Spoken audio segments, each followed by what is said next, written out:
Hello everyone, welcome to my channel, The Resting Mind Tonight. We talk about brain surgery on a dying star. The universe does not forget. It merely rearranges its memories into the cold, silent architecture of the stars. We often think of the cosmos as a vast, unfeeling void, yet there are moments when the celestial bodies seem to mirror the very essence of biological life, as if the fabric of space-time itself possesses a subconscious. In the deepest reaches of the constellation Puppis, approximately 5,000 light-years from the warmth of our own sun, lies a phenomenon that challenges our understanding of stellar mortality. It is a place where the physical laws of thermal dynamics meet the haunting aesthetics of a biological relic. Tonight, we find ourselves drifting through the ionized gases and infrared echoes of the NGC 2438 planetary nebula, more evocatively known as the Exposed Cranium. The air in our terrestrial rooms may be still, the scent of lavender or old books grounding us to the earth, but our minds are free to travel to this distant, glowing graveyard where a star is undergoing its final, most intimate transformation. Mary, a quiet observer of the night sky who lived in a small cottage on the edge of the Peak District, used to say that looking through a telescope was like reading a diary written in light. She was a woman who found peace in the slow growth of her garden, understanding that for every bloom, there must eventually be a shedding of petals. The Exposed Cranium Nebula is that shedding on a galactic scale. It is a planetary nebula, a term that is famously a misnomer, for it has nothing to do with planets and everything to do with the death of a sun-like star. When such a star reaches the end of its nuclear fuel, it does not go out with a violent bang like its more massive cousins. Instead, it exhales. It pushes its outer layers into the void, creating a delicate, expanding shell of gas that glows with the phantom energy of what remains. According to the data captured by the James Webb Space Telescope, this particular exhale has taken on a shape that is uncannily reminiscent of a human skull, stripped of its skin, revealing the intricate, glowing brain of stellar matter within. As we peer into this cosmic structure, we are witnessing a form of celestial brain surgery performed by the invisible hands of gravity and radiation. The outer shell of the nebula, thin and translucent, acts as the cranium, protecting the turbulent, glowing interior. Within this shell, the gas is not uniform. It is knotted and filamented, resembling the neural pathways of a mind lost in thought. The colors are muted but profound. Deep violets, haunting cyans, and the faint, dusty red of hydrogen. These colors were found to be the result of intense ultraviolet radiation from the central white dwarf, a tiny, incredibly dense remnant that was once the heart of the star. This white dwarf is the surgeon's scalpel, carving through the surrounding gas, ionizing the atoms and forcing them to glow. The investigation into these structures reveals a complexity that was previously hidden from our older, less sensitive instruments. The transition from a living star to a planetary nebula is a process of immense, quiet grace. At the time of its peak, the star was a roaring furnace of fusion, but now it has entered a period of retrospective calm. The outer layers drift away at speeds of 20 kilometers per second, a pace that seems fast by human standards, but is a mere crawl in the context of the light years it must travel. We find that the brain within the cranium is actually a series of concentric rings and shells, each one representing a different epoch of the star's dying gasps. It is a chronological record of a life ending. The stillness of the deep space surrounding the nebula remains unbroken, even as these titanic forces reshape the landscape. Not long after the first high-resolution images were processed, astronomers noted that the internal wrinkles of the nebula are likely caused by the interaction of fast stellar winds catching up to slower, older material. By the next morning of the nebula's life, a morning that lasts for thousands of years, the gas will have thinned so much that it will vanish into the interstellar medium, becoming the raw material for future stars and perhaps future worlds. But for now, it remains suspended in a state of fading beauty. There is a certain heavy, deep peace in observing this. It reminds us that even in the coldness of the vacuum, there is a sense of order and memory. The exposed cranium is not a symbol of death in a morbid sense, but a testament to the fact that the universe remembers its history through the structures it leaves behind. The atoms that make up our own bodies were once forged in the hearts of stars, just like this one. And one day, billions of years from now, our own sun will perform this same delicate surgery, casting its memory out into the horizon for some other distant observer to see. The drifting gases of NGC 2438 invite us to unwind our own thoughts. Just as the nebula expands and thins, we can allow our worries to dissipate into the atmosphere of the room. The stillness of the night is a protective shell, much like the outer layers of the cranium. Within this safety, we can reflect on the scale of the cosmos without fear. According to the latest astrophysical models, the symmetry of these nebulae is often influenced by the presence of a hidden companion star or the magnetic fields of the dying sun. This suggests that even in its final moments, the star is not alone. It is engaged in a complex dance with its environment, a final interaction before it settles into the long, dark sleep of a white dwarf. Identified as a dying object, the exposed cranium is actually vibrant with activity. The light we see is the result of electrons being stripped from their atoms, a process of ionization that creates a celestial neon sign. The violet hues represent the highest energy transitions, the deep thoughts of the stellar brain, while the softer reds at the edges are the cooling embers of its past. The investigation continues as we use the Webb telescope to peer through the dust, finding even more delicate structures within the folds of the gas. These filaments are like the fibers of a dream, stretching out into the darkness, tethered only by the fading gravity of the central star. As the sun sets over the celestial fields of puppies, we find that the shadows within the nebula are not empty. They are filled with the potential for new life. The heavy elements cooked in the star's core, carbon, nitrogen, and oxygen, are being distributed back into the universe. They will one day find their way into the soil of a new planet, perhaps into the leaves of a tree or the glass of a window. The cycle is continuous, a slow and rhythmic breathing of the cosmos. The horizon of our understanding is constantly expanding, yet we always return to these familiar shapes, these echoes of ourselves reflected in the heavens.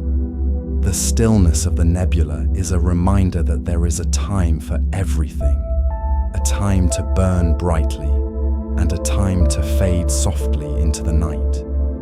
The memory of the star is preserved in the light it sends across the void, a message that takes 5 millennia to reach our eyes. When we look up, we are looking back in time, seeing the star as it was, in the midst of its final, quiet transformation. It is a retrospective journey that brings a sense of calm to the observer. We are safe here on our small blue world, watching the grandest play in existence from the comfort of our own stillness. The universe remembers, and in that remembering, there is a profound and lasting peace. The chemical signatures of the nebula act as the physical memory of the star, a spectral diary written in the language of elements. When we look through the infrared eyes of the James Webb Space Telescope, we are not just seeing light, we are witnessing the exhalation of a cosmic life. The deep, resonant crimsons and magentas that define the outer edges of the exposed cranium are the result of molecular hydrogen, a substance that once sat deep within the star's belly, now cooling as it drifts into the hollows of the interstellar medium. This hydrogen vibrates at a frequency that feels almost rhythmic, a slow pulse that mimics the resting breath of a sleeping giant. Closer to the center, where the heat of the white dwarf remnant still exerts a gentle pressure, we find the electric blues and vivid teals of ionized oxygen. These colors represent the higher energy of the synaptic firing, where the intense radiation strips electrons from their atoms, creating a glow that seems to shimmer with a quiet intelligence. It is here that the metaphor of the cranium becomes most vivid. The oxygen and sulfur filaments do not scatter randomly. They follow the invisible contours of magnetic fields, weaving themselves into intricate, spindly webs that look remarkably like the dendrites of a human brain. These structures are not static. They represent a slow, deliberate movement, a dispersal of heavy elements like carbon and nitrogen, the very ingredients of life, into the surrounding void.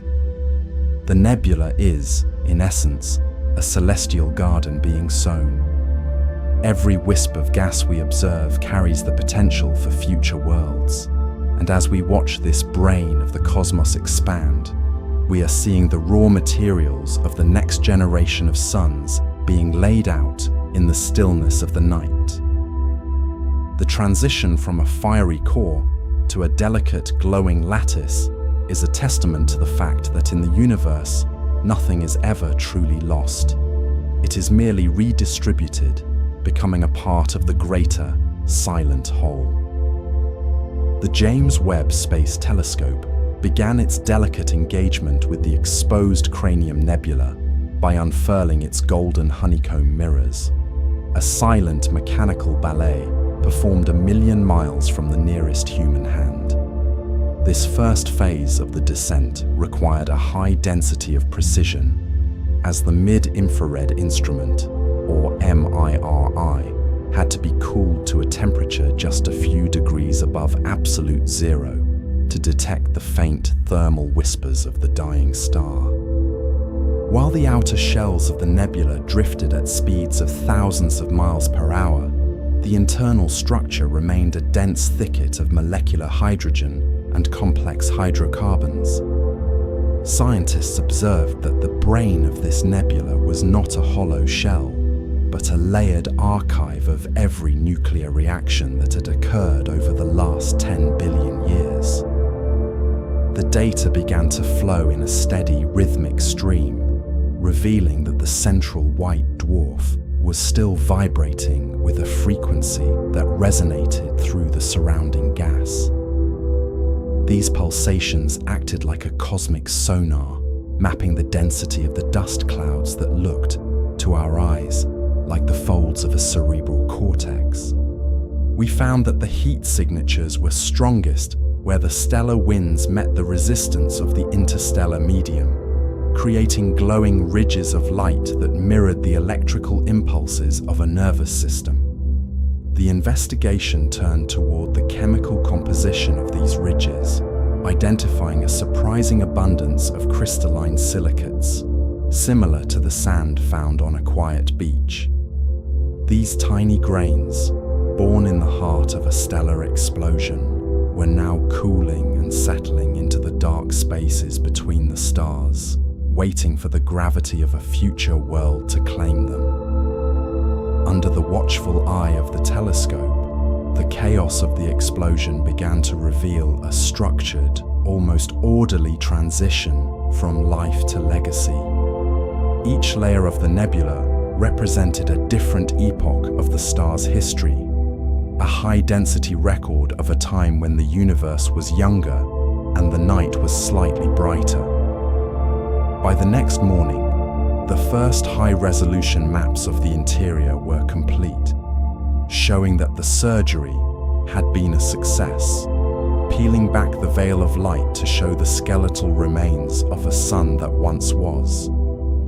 As the data continued to process, we began to see the finer details of the transition, where the fading energy of the core gave way to the stillness of the deep vacuum. This engagement was not merely about observation, but about understanding the weight of the elements being cast out into the void. The heavy carbon and oxygen, once locked in the star's heart, were now becoming the atmosphere of the nebula, drifting slowly away from the center in a process that would take millions of years to complete. According to the initial reports, the density of the gas near the center was much higher than predicted, suggesting that the star had undergone a series of rapid, hiccup-like pulses in its final centuries. These pulses had cleared out ventricles within the nebula, allowing the telescope to peer deeper into the cranium than ever before possible. It was a moment of profound clarity, where the instruments and the object of study seemed to exist in a shared state of quiet resonance. The investigation moved forward with a deliberate, measured pace, ensuring that no detail of this celestial unwinding was missed. We looked closer at the interface between the hot, ionized gas and the cold, dark dust, finding a region of turbulence that looked like soft, grey smoke curling in the moonlight. This was the place where the future was being forged, in the high-density collisions of atoms that would one day form the building blocks of planets. The horizon of the nebula was no longer a boundary, but a bridge, connecting the history of a dead star to the potential of 1,000 new ones. Not long after, the sensors picked up a faint, rhythmic humming, a gravitational signature of the white dwarf as it settled into its final, permanent state of cooling. The descent into the cranium had provided a map of the soul of a star, written in light and shadow across the canvas of the midnight sky. It was a heavy, beautiful realization that even in the death of a sun, there is a meticulous organization, a final gift of matter to the universe that remains long after the light has faded into the soft, velvet silence of the cosmic night. The transition from the visible spectrum into the realm of the mid-infrared instrument, or MIRI, is where the true dissection begins. For centuries, the gas clouds of NGC 246 acted as a heavy, opaque curtain, shielding the internal mechanisms of the nebula from our prying eyes. But as the James Webb Space Telescope pivots its gold-plated mirrors, it performs the first celestial incision, using infrared light to pierce through the thickest soot and dust. What was once a hazy cloud suddenly resolves into a complex network of neural-like pathways, a glowing lattice of filaments that look less like a random explosion and more like the intricate wiring of a biological mind. We must look back to the cold October night in 1785, when William Herschel first pointed his telescope toward the constellation Cetus to understand how far our sight has traveled. To Herschel, this was merely a faint planetary smudge, a ghostly thumbprint on the lens of the universe. He possessed the curiosity of a giant, yet he was limited by the optics of his era, unaware that he was staring at a structural masterpiece that would one day be dissected with the precision of a surgeon. Where he saw a simple fading disc, we now see the exposed cranium, a nickname born from the uncanny way hydrodynamics have sculpted the gas into the distinct rhythmic folds of a human cerebellum. At the very center of this anatomical wonder lies the thalamus of the system, a binary star pairing consisting of a dying white dwarf and its stellar companion. These two stars, locked in a slow and graceful orbit, act as the pulse of the nebula, driving the winds that carve out the brain matter of the surrounding gas. Imagine the telescope's gaze as a warm, weightless scalpel, parting the veil of cosmic dust to reveal the glowing lattice beneath. There is a profound sense of intimacy in this observation, a feeling that we are the very first witnesses to a secret long kept by the dark. We are watching the internal architecture of a death throe, seeing how the cooling embers of a star create a complexity that rivals the biology of our own minds. It is a quiet, steady revelation, proving that even in the vacuum of space, nature follows a design of hauntingly familiar beauty. But as we peel back the layers of this celestial skull, we find that the light itself carries a deeper story, a chemical memory of everything the star once was. This leads us toward a more visceral understanding of the nebula's composition, where the very elements being expelled begin to whisper their own ancient history. To understand the life that preceded this beautiful decay, we must look closer at the fluids of the cosmos, the heavy elements that flow through these gas veins like the blood of a dying god. To truly map the anatomy of the exposed cranium, we must look past the light and into the specific frequencies that define its existence. This is where we encounter the spectral signature, a chemical fingerprint that reveals the nebula's internal chemistry. When we observe the ghostly teal glow permeating the center of the structure, we are seeing oxygen-3. In the vacuum of space, under conditions of extreme low density that we cannot replicate on Earth, oxygen atoms undergo transitions known as forbidden lines. These are electronic jumps that simply do not happen in the thick, crowded atmosphere of a planet, but here, in the near-perfect stillness of the nebula, they create a luminous fluid, a cosmic cerebrospinal fluid that fills the cavities of the celestial skull. Contrasting this ethereal teal is the deep, resonant red of the Balmer series, specifically the hydrogen alpha emission at exactly 656.3 nanometers. If the oxygen is the fluid, then this hydrogen is the circulatory system, providing the dense, skeletal structure that gives the cranium its form. It is a reminder of the star's primary fuel, now cast out into the void. However, a dying star alone should not be able to maintain this level of brilliance. It would naturally cool and fade. This brings us to the paradox of the secondary star. Hidden within the debris, a companion star orbits the dying core, acting as a gravitational engine.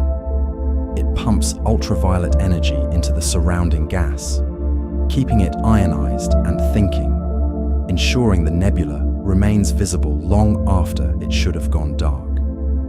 As these ionized gases expand at thousands of miles per hour, they eventually collide with the cold, invisible wall of the interstellar medium. This interaction creates a massive shock front, a glowing boundary that forms the prominent forehead of the skull. When we pause to consider the scale of these features, the mind begins to drift. A single cell or knot of gas within this forehead is larger than our entire solar system. We are not merely looking at a cloud of dust. We are looking at a biological metaphor written on a scale that humbles every human achievement, a cathedral of gas where planets could be lost like grains of sand in a vast, silent ocean. But as we follow these glowing veins of hydrogen deeper into the structure, we realize the shape is not static. The gases are twisting, pulled by forces we are only beginning to measure. This leads us into the darker recesses of the nebula, toward a region where the geometry turns inward on itself. The descent continues as we approach the central knot, a place where the linear logic of the stellar wind begins to fail, replaced by loops of light that defy simple explanation. Within this celestial labyrinth, the gases no longer stream outward in the predictable rays of a dying sun, but instead begin to coil. We are entering the region known to the observers at the Space Telescope Science Institute as the knot, a dense intersection where the light seems to trip over itself. Here, the infrared eyes of the Webb telescope have captured something that looks less like an explosion and more like a tapestry being pulled apart by invisible fingers. The linear paths of the stellar wind, once so straight and true, now bend into tight, glowing loops that suggest a hidden complexity beneath the surface of the nebula. It is a place where the laws of simple expansion are rewritten by the presence of a companion star, a silent partner orbiting in the gloom, its gravity tugging at the outflowing skirts of the nebula until they twist into these strange Gordian shapes. According to the data streams, these loops are not merely aesthetic. They are the physical records of a gravitational dance that has lasted for thousands of years. As we drift closer to these luminous threads, the scale of the knots becomes apparent, each one spanning a distance greater than our entire solar system. The hydrogen gas here is cooled and compressed, glowing with a soft, persistent light that feels almost stationary despite the violent origins of the scene. The investigation into these structures reveals that the blood of the star, the heavy elements forged in its core, is being funneled through these loops, enriching the surrounding vacuum with the raw materials for future worlds.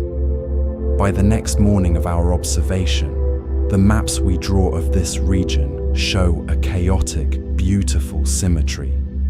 There is a profound stillness in the way these filaments hold their shape against the void, a testament to the fact that even in the throes of a stellar collapse, there is a lingering order. The knots remain as monuments to the star's final struggle, a series of locked orbits and magnetic fields that refuse to let go of the light. We see the fading glow of carbon and oxygen, drifting like embers in a cooling hearth, reminding us that every ending is merely a rearrangement of the deep, quiet architecture of the cosmos. As the loops of the central knot continue to tighten and glow, we find ourselves drawn further into the intricate web of the nebula's heart, where the very fabric of the stellar remains begins to fray into a more complex mystery. This leads us away from the organized chaos of the loops and toward the deeper, more unsettling questions posed by the structure itself. The transition from those broad, sweeping loops into the fine, vein-like textures of the Exposed Cranium Nebula reveals a structural complexity that defies simple explanation. If you were to look at a drop of ink falling into a glass of still water, you might expect a uniform cloud to form, yet instead, you see delicate branching plumes that reach out like searching fingers. In the vacuum of space, a similar phenomenon occurs on a subatomic and galactic scale, known to physicists as the Rayleigh-Taylor instability. It is the mathematical reason why the dying breath of a star does not expand as a smooth, translucent bubble, but rather shatters into a web of dense filaments. When the lighter, faster-moving stellar wind from the star's hot core slams into the heavier, slower-moving gas shed during its earlier life, the interface cannot hold its shape. It buckles and folds, creating a chaotic landscape of ridges and valleys that look remarkably like the anatomy of a living mind. These filaments are not merely random streaks of light, they are the nerves of the nebula. When we observe them through the infrared eyes of the Webb telescope, we see knots of gas that bear an uncanny resemblance to the dendrites of a human neuron. They are long, spindly, and interconnected, forming a network that carries the chemical history of the star across light years of empty space. This biological symmetry is a comforting thought, a mundane anchor in the vastness of the cosmos, suggesting that the same laws of fluid dynamics that govern the blood in our veins also dictate the death of a sun. Yet within this beauty lies a persistent data gap that keeps researchers awake in the quiet hours of the night. According to our current models, the sheer volume of heavy metals, the carbon, the oxygen, and the nitrogen forged in the star's belly, should be visible in these filaments. But as we map the edges of the cranium, we find that a significant portion of this material seems to have vanished. It is not in the loops, and it is not in the knots. It is a cosmic accounting error, a mystery of where the building blocks of future worlds go once the original furnace has cooled to a cinder. We are left to wonder if the gas is simply too cold to see, or if it has already begun the long, silent process of clumping together into the invisible dust that will one day form the bedrock of a new planet. For now, the filaments remain a puzzle of silver and gold, drifting in the stillness, waiting for the next observation to reveal their hidden hoard. The heavy, golden threads of the filaments are more than just a structural curiosity of the Exposed Cranium Nebula. They are the physical records of a long and patient labor. For billions of years, deep within the crushing pressure and unimaginable heat of the stellar core, this star was not merely burning, it was creating. It took the simplest element in the cosmos, hydrogen, and through the steady, rhythmic heartbeat of nuclear fusion, it forged something entirely new. We often think of space as a cold vacuum, but here we see it as a cosmic workshop where the very building blocks of existence were painstakingly assembled. As the star exhales its final layers, the carbon that will one day form the basis of a leaf, or a hand, or a thought, begins its long, drifting journey through the interstellar medium. This is the inheritance of the universe, a wealth of elements passed down from a dying parent to a generation of worlds yet to be born. In the stillness of the deep night, we might be tempted to look at these clouds of soot and gas as the ash of a fire that has finally gone out. But that would be a mistake of perspective. In the silent language of the cosmos, there is no such thing as waste. What looks like the debris of a catastrophe is actually the scattering of seeds across a fertile, dark field. The carbon atoms currently vibrating within your own breath were once part of a similar celestial exhale, cooked in the belly of a star that vanished long before our sun was even a swirl of dust. There is a profound, quiet awe in realizing that our connection to the nebula is not merely one of observation, but of kinship. We are made of the same memory. The silver-grey dust drifting away from the white dwarf is the raw material of future biology, a quiet promise that even in the cold isolation of the void, the potential for life is being woven into the very fabric of the drifting clouds. We find ourselves looking not at a grave, but at a cradle, where the heavy elements of the future are settling into the long, slow rhythm of the galactic tides. We find the James Webb Space Telescope pivoting its golden mirrors toward the heart of this cosmic surgery, moving deeper into the layers of the nebula where the light begins to change. The vibrant, chaotic energy of the initial explosion has given way to a phase the astronomers call the deep lull, a period of maximum complexity where the physical laws of the universe seem to slow down and deliberate. Here, the temperature has dropped just enough for chemistry to take over from physics. In the stillness of this transition, the mid-infrared instrument begins to detect the subtle vibrations of polycyclic aromatic hydrocarbons, large and intricate molecules that drift like soot through the stellar wreckage. These are not merely fragments of a dead star. They are the building blocks of everything we have ever known, moving with a heavy, deliberate grace through the void. The investigation into these cooling clouds reveals a structure far more organized than anyone had anticipated. According to the data streaming back to Earth, the nebula is not expanding as a simple sphere, but is instead folding in on itself in a series of delicate, overlapping shells. Each shell represents a different epoch of the star's final breaths, a chronological record written in dust and gas. The silence of this region is profound, a cosmic waiting room where the ferocity of the past is being distilled into the potential of the future. We see the light from the central white dwarf, the remnant heart, filtering through these curtains of carbon, casting long, soft shadows that stretch for light years. It is a moment of profound stasis, a plateau in the star's journey where the urgency of its death has faded, leaving behind a vast, intricate laboratory of the cold and the dark. By the next morning of our observations, the complexity only deepens as we find the first hints of water ice forming on the surfaces of these dust grains.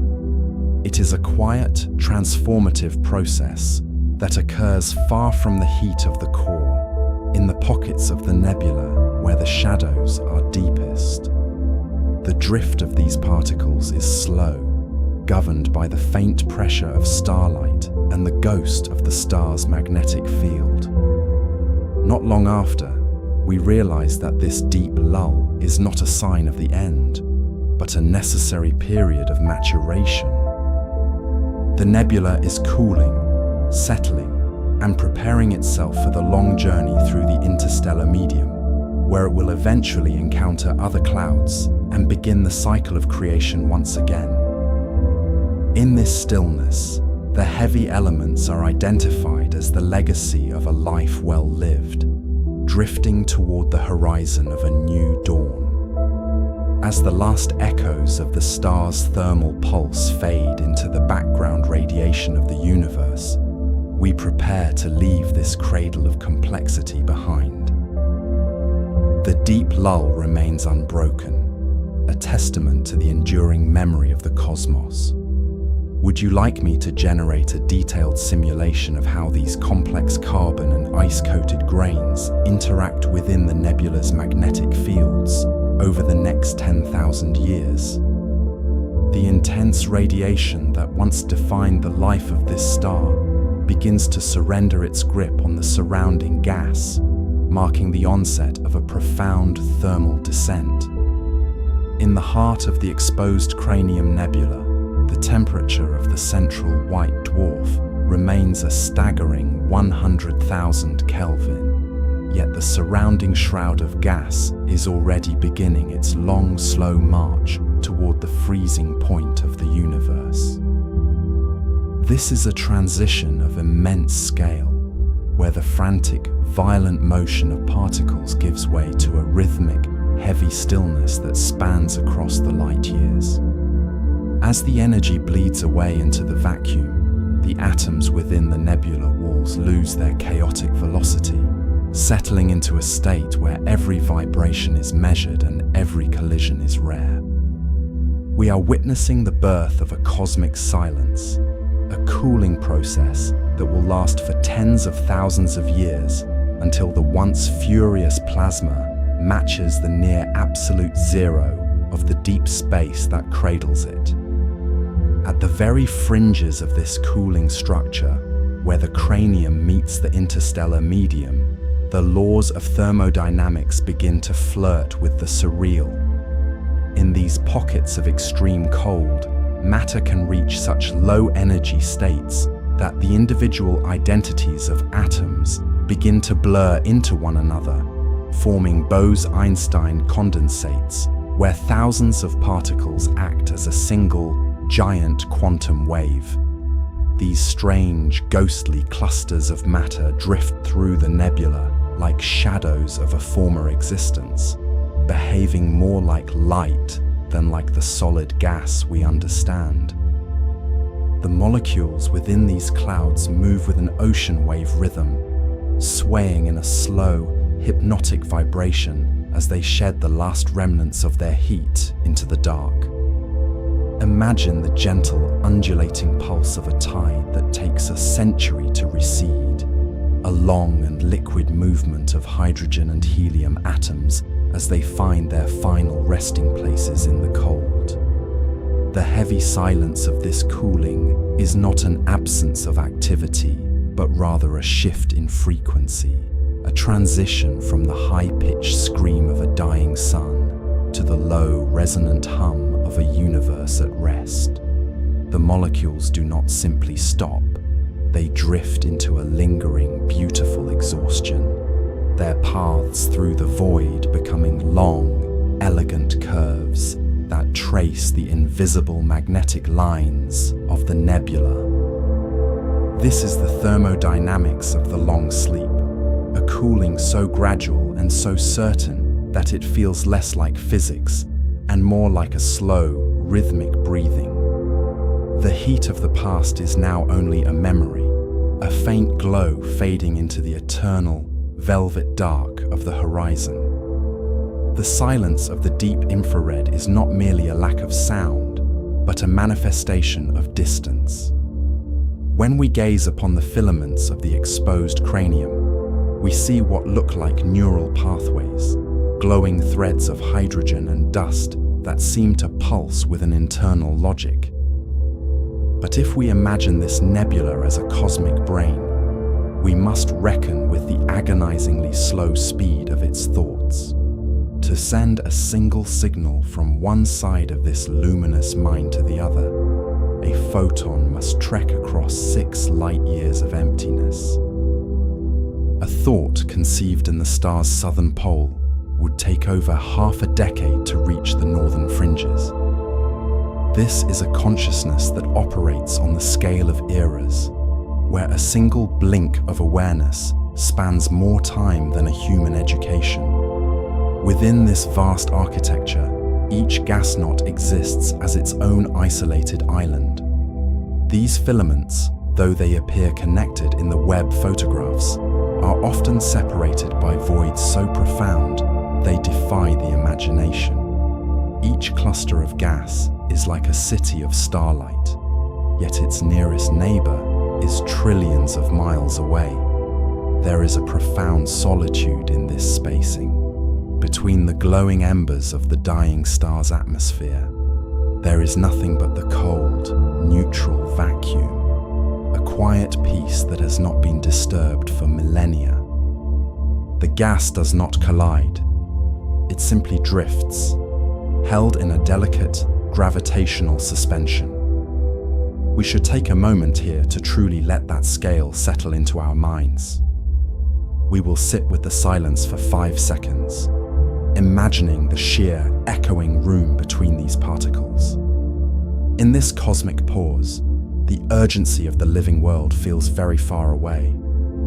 There is no friction here, no rushing, only the patient expansion of a ghost. The nebula does not struggle against its dissolution. It embraces the distance. This is the solitude of the observer, watching the synaptic gaps widen until the very idea of a whole begins to fade. Would you like me to describe the specific light travel time calculations that reveal how different parts of the nebula are actually being seen at different points in their own history?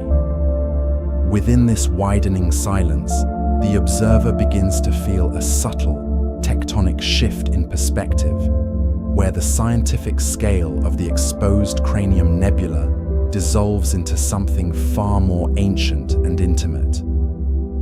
We find that the analytical mind, which once sought to measure the distance between these glowing filaments, starts to yield to a profound sense of philosophical awe. It is the moment when the how of the universe is eclipsed by the why, or perhaps more accurately, by the realization that the universe requires no reason at all to be breathtaking. The light we see is not merely a data point or a byproduct of nuclear decay.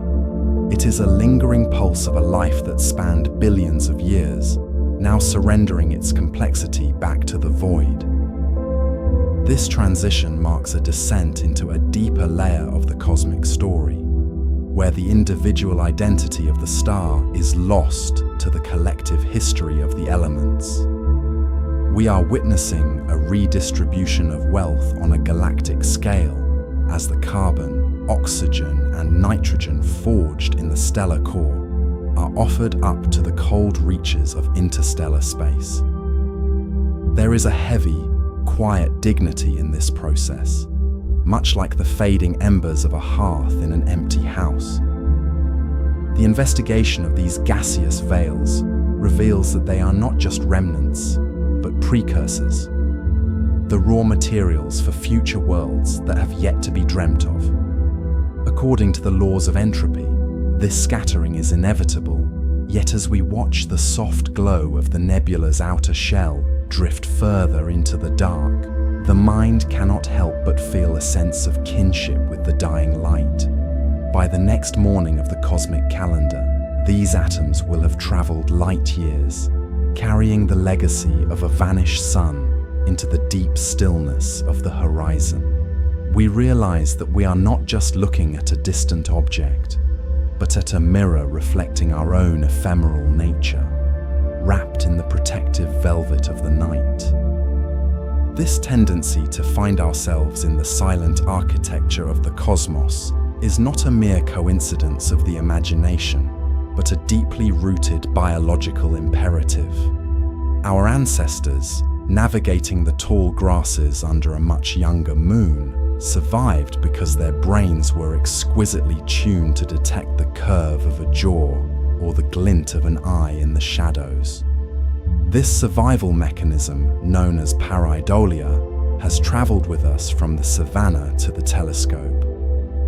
When we look at the swirling gases of the exposed cranium, our neurology automatically begins to map the familiar onto the alien. The brain's fusiform face area, a specialized circuit designed for social connection, fires with the same gentle intensity whether we are looking at a loved one across a candlelit table or a dying star 5,000 light years away. It is a bridge built of neurons and starlight, linking the most complex object we know, the human mind, to the grandest structures of the physical world. According to researchers who study this interdisciplinary intersection of neurology and astrophysics, this recognition is a form of cosmic intimacy. The universe, in its vast and often cold indifference, becomes suddenly familiar when we see the folds of a silver nebula mimicking the cerebral cortex. We find a strange comfort in the idea that the same laws of hydrodynamics that shape the clouds in our atmosphere also sculpt the glowing remains of a stellar core into a shape we recognize as our own. By the time the light of the exposed cranium reaches our eyes, it has been filtered through layers of human history and biological evolution, making the distant plasma feel as close as a heartbeat. Tonight, as we observe these glowing filaments, we are not merely spectators of a celestial event. We are looking into a mirror of our own complexity, realizing that the patterns of the macrocosm and the microcosm are written in the same elegant, silent language. The heavy stillness of the deep sky reminds us that we are part of a singular, interconnected tapestry, where the death of a sun is described in the vocabulary of the living. As the last echoes of the stellar wind fade and the vibrant gases of the exposed cranium nebula finally dilute into the cold, silent reaches of the interstellar medium, we are left with the heart of the matter. This is the ghost in the machine, a small, incredibly dense cinder known as a white dwarf. It sits alone in the clearing it created, no larger than the Earth, yet packing the mass of a sun into its compact frame. The frantic fusion of its youth has long since ceased, leaving behind a core of carbon and oxygen that begins a process of cooling so slow it challenges our very definition of time. Over billions of years, the intense pressure and steady loss of heat caused this core to organize itself into a gargantuan, lattice-like structure, a literal crystallized diamond hanging in the void. It is a monument to what once was, a steady, unwavering light that will persist long after the spiral arms of our galaxy have shifted their shape. We find a strange sort of peace in this longevity.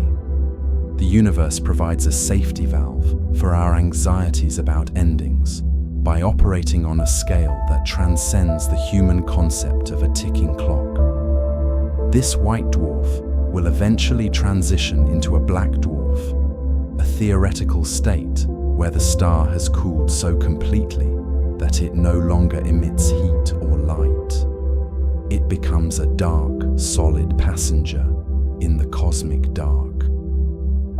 However, the time required for a star to reach this final quiet state is estimated to be quadrillions of years, longer than the current age of the universe itself. When we contemplate such a timeline, the end ceases to be a looming shadow and instead becomes a comforting blanket of infinite stillness. We are not witnessing a disappearance, but a permanent integration into the foundation of space.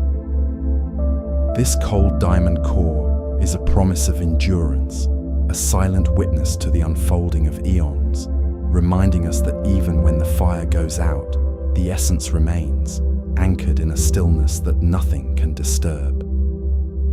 The galaxy is not losing a star, it is gaining a permanent resident of the deep night.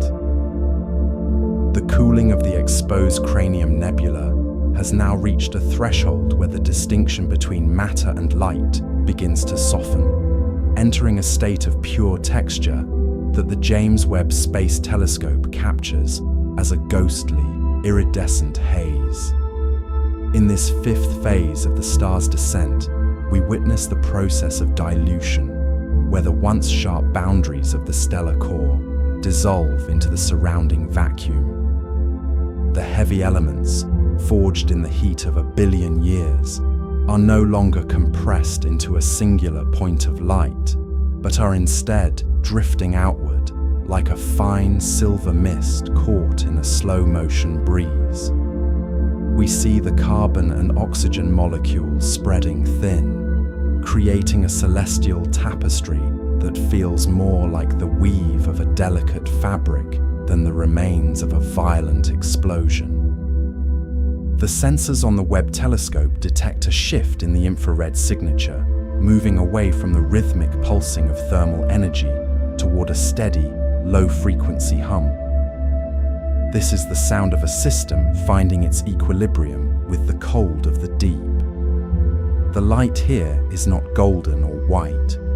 It has aged into a pale lavender and a deep, dusty blue, colors that suggest a long overdue rest.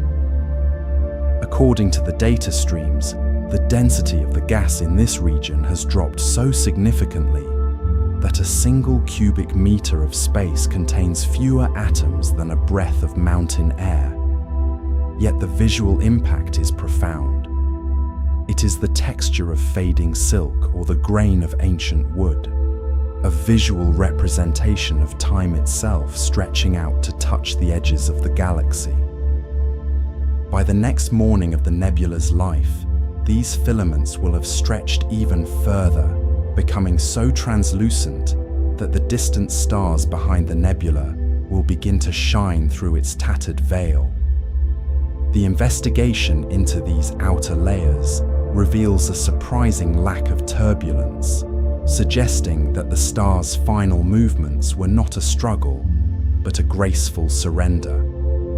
We find ourselves observing a quiet architecture of dust, where the stillness is so absolute that the movement of a single photon feels like a significant event.